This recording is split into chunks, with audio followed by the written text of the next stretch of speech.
Haleluya, puji Tuhan, kembali lagi di program Berkat Pagi GPD Immanuel Garut. Saya percaya saya dan saudara selalu rindu diperbarui oleh kebenaran firman Tuhan. Puji Tuhan, langsung saja kita membuka kebenaran Alkitab kita di dalam Yesaya 24 ayat yang pertama. Yesaya 24 ayat yang pertama. Demikianlah firman Tuhan. Sesungguhnya Tuhan akan menanduskan bumi dan akan menghancurkannya, akan membalikan permukaannya dan akan menyerahkan penduduknya. Ayat ini menjelaskan bagaimana tentang akan ada suatu nubuatan akhir zaman yang dimana akan ada peristiwa kedatangan Yesus yang kedua kali untuk menghancurkan seluruh isi bumi. Dan akan ada yang namanya alam menjadi hakim yang adil bagi orang yang percaya dan yang tidak percaya. Bumi akan dihancurkan. Kita teringat terhadap peristiwa Nabi Nuh di Kejadian 6. Bagaimana air bah meliputi seluruh muka bumi. Karena apa? Karena dosa. Maka murka Allah menyala. Nah, sama seperti tanda-tanda akhir zaman, di zaman yang sangat jahat ini, zaman yang semakin hari semakin jahat. Contohnya ada pembunuhan, sihir, nabi-nabi palsu, pengajar-pengajar sesat, bahkan percabulan baik sesama jenis maupun yang lawan jenis. Nah, ini kita perlu bagaimana Tuhan Yesus datang yang kedua kali terhadap kita untuk menolong kita semua. Namun sebelum kedatangan Tuhan Yesus yang kedua kali, akan ada tanda-tanda sebelumnya, yaitu 7 materai. 7 materai. Yang pertama, kedua, ketiga, sampai yang ke-7 materai. Materai yang ke-7. Bagaimana materai yang 6 sampai yang ke-7 adalah materai pemisahan antara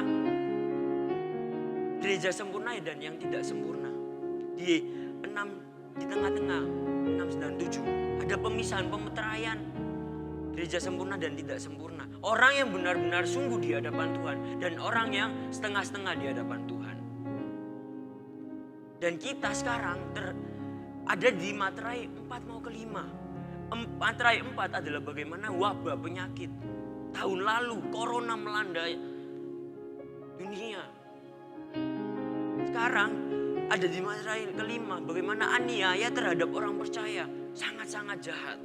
Banyak gereja yang ditutup. Banyak orang-orang percaya yang susah beribadah. Orang-orang percaya yang dijahati. Setelah 7 materai diikuti oleh 7 tiupan sangkakala. Yang dimana nanti sangkakala yang keempat sampai yang ke-7. Sangkakala yang keempat adalah bagaimana penyingkiran gereja yang dipilih Tuhan. Gereja sempurna.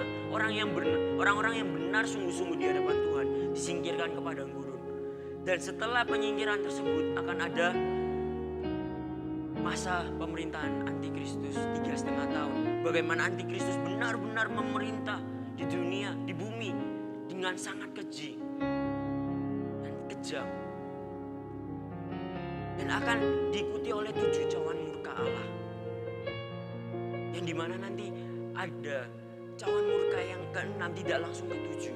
Namun di tengah-tengah tersebut Tuhan Yesus datang yang kedua kali untuk mengalahkan si antikristus.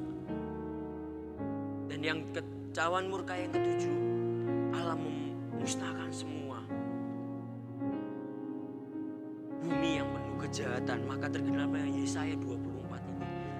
Bagaimana upaya kita untuk kita berjaga-jaga dan berwaspada menjelang kedatangan Yesus yang kedua kali.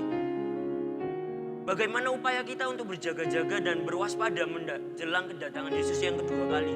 Dan kita masuk dalam kategori gereja sempurna yang disingkirkan ke padang gurun. Tidak mengalami yang namanya masa antikristus. Yang pertama adalah tetaplah berdoa. 1 Tesalonika 5 ayat yang ke-17. Tetaplah berdoa. Rasul Paulus menjelaskan bagaimana jemaat Tesalonika harus tetap berdoa untuk menjelang kedatangan Yesus yang kedua kali. Dengan kita berdoa, sama seperti kita, tetaplah berdoa. Dengan kita berdoa, hubungan kita dengan Tuhan semakin erat, semakin dekat. Hubungan pribadi kita, masing-masing dari pribadi kita dengan Tuhan semakin dekat. Kita tahu apa yang menjadi maunya Tuhan, apa yang menjadi perkenannya Tuhan dalam hidup kita. Dengan kita berdoa, kita tahu isi hatinya Tuhan. Tetaplah berdoa, kita mempergunakan waktu kita dengan baik, saudara. Kita menabung doa, isi doa dalam diri kita. Untuk kita dapat masuk dalam gereja sempurna, orang-orang yang dipilih oleh Tuhan. Tetaplah berdoa. Kedua adalah janganlah padamkan roh. 1 Tesalonika 5 ayat 19, janganlah padamkan roh. Janganlah padamkan roh adalah suatu upaya kita menjaga Roh Kudus dalam diri kita agar tidak padam. Karena menghadapi akhir zaman yang semakin jahat, kita butuh Roh Kudus untuk menginsyafkan kita. Kita butuh Roh Kudus untuk mengajar kita, membimbing kita dari jalan kebenaran sampai kebenaran, iman sampai kepada iman kepada Tuhan. Pertanyaannya, apakah kita menjaga Roh Kudus dalam diri kita? Apakah kita tetap tekun dalam menjaga Roh Kudus dalam diri kita? Apakah kita memelihara hubungan kita dengan Tuhan? Apakah kita hidup bergaul dengan Tuhan? Atau mungkin kita hanya mengikuti kedagingan kita, kesenangan duniawi ini? Ingat saudara, kita harus masuk dalam gereja sempurna. Janganlah padamkan roh. Tanpa Roh Kudus, hanya kekuatan kita sendiri, kita tidak mampu. Janganlah padamkan roh. Hidup kudus dan bergaul dengan Tuhan. Hidup kudus. Yang ketiga adalah berbaju sirakan iman dan kasih. Di dalam 1 Tesalonika 5 ayat yang ke-8. 1 Tesalonika 5 ayat yang ke-8. Demikianlah firman Tuhan. Tetapi kita yang adalah orang-orang siang, baiklah kita sadar. Berbaju sirakan iman dan kasih dan berkotopongkan pengharapan dan keselamatan. Iman dan kasih adalah suatu ciri khas Allah yang kita sembah. Iman dan kasih. Iman kita terhadap Tuhan. Bagaimana kita menumbuhkan iman kita terhadap Tuhan. Untuk kita bertahan di dalam Tuhan, kita perlu punya iman yang benar di hadapan Tuhan. Sungguh-sungguh di hadapan Tuhan. Aku mau mengikuti Yesus. Aku mau menjaga imanku di dalam Tuhan. Agar nantinya aku dapat bersama-sama dengan Tuhan Yesus nanti. Kasih terhadap sesama. Baik kasih agape maupun filia. Agape kasih kita terhadap Tuhan. Jangan sampai kasih kita hilang di hadapan Tuhan. Hilang terhadap Tuhan, cinta kita kepada Tuhan, kerinduan kita kepada Tuhan hilang. Dan jangan sampai kita juga jadi acuh tak acuh dengan sesama. Karena Allah adalah kasih. Iman kita kepada Tuhan dan Tuhan adalah kasih. Allah adalah kasih. Dan berpotong-potongkan keselamatan, pengharapan di hadapan Tuhan. Kita memusatkan diri kita kepada Tuhan.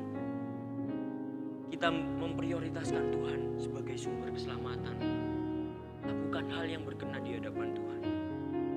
Tetaplah berdoa, janganlah padamkan roh, berbaju sirakan iman dan kasih.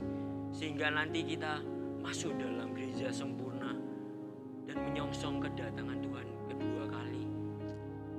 Untuk kita tinggal bersama-sama dengan Tuhan di surga yang kekal nanti. Puji Tuhan, inilah kebenaran firman Tuhan. Pada saat ini Immanuel, Allah beserta kita. Kami